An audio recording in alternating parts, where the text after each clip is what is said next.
Welcome to episode 30 of the World Builders Anvil. Today's topic, fantasy racial appearances. Don't know where to start Welcome building back. your Another fantasy quick world? episode Do you today need more? on fantasy Does it racial make sense? appearances. Forget any worries As and always, become a I'm your host, crafter Jeffrey of W. imagination. Ingram. This is the place that will help Don't prime forget your to mind. subscribe, Now, it's rate, time to and heat review up us the on forge, iTunes. It'll help break other out the people mithril find us. ingots and If you hammer. like it, of course, Welcome share it out. to the World Builders Hit me Anvil. up on Twitter. I'm your host, Go join Jeffrey my W. newsletter. Ingram. Email Let's me. sup I from will the mug talk of to you Java about any topic along these lines. and build. And maybe other topics too, because of how well I know. Let's get into it. Visual appearance for race. Visual appearances for races. Now, when I talk about races, it is the full, I say common, but it's really the full scope of coloration you're going to see for a race. And a lot of times I will base that a bit off of how well something will camouflage into an environment. And that will be sometimes tricky. For example, if you think about tigers in Siberia, most people think of the white Siberian tiger. It's actually not common. The more common type of Siberian tiger, which is kind of odd to say because they're almost extinct, but the more common type of Siberian tiger is actually orange.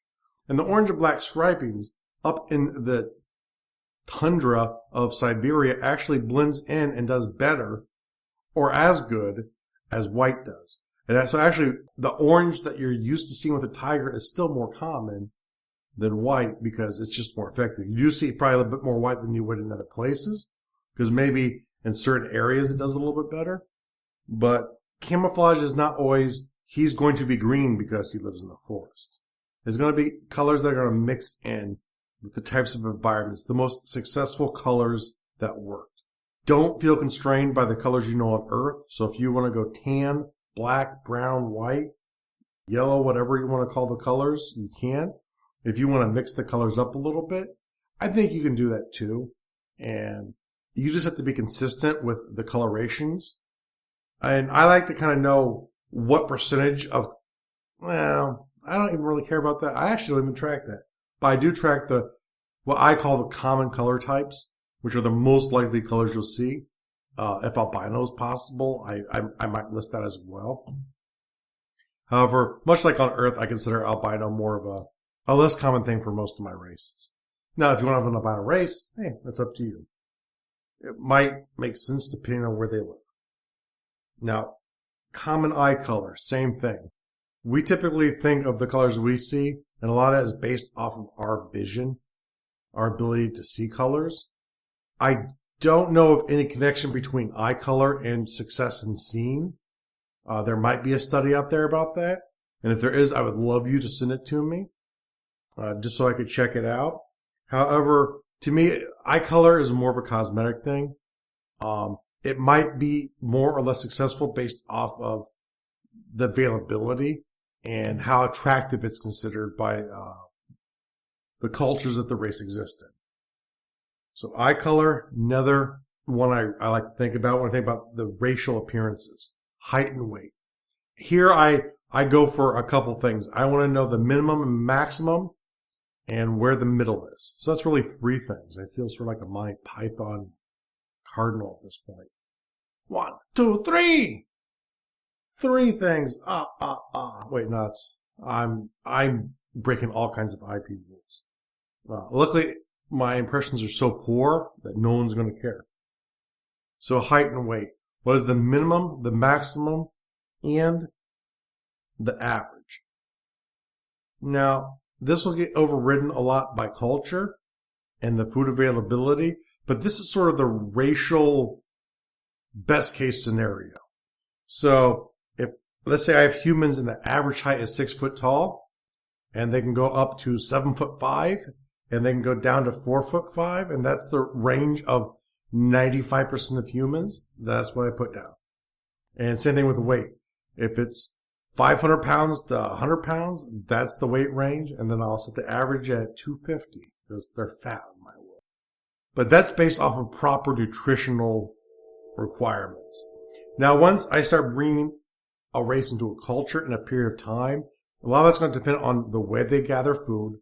If it's an agricultural society, especially early, and the health conditions are bad, and they don't have ways to compensate, races are going to shrink.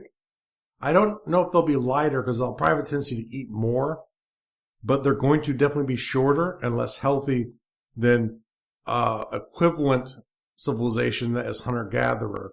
Something about clean living. If you don't get killed by the beast when you hunt, you're going to be healthier. You're going to be taller than you would be if you are a farmer. And I think both technology and magic can be used to address this. So in our world, humans today are probably taller than they were in agricultural societies 1,000 years ago. Maybe as much as a foot taller. And I don't know what the maximum human height is. However, you can sort of play around with different cultures within that range, but you just kind of want to know a range.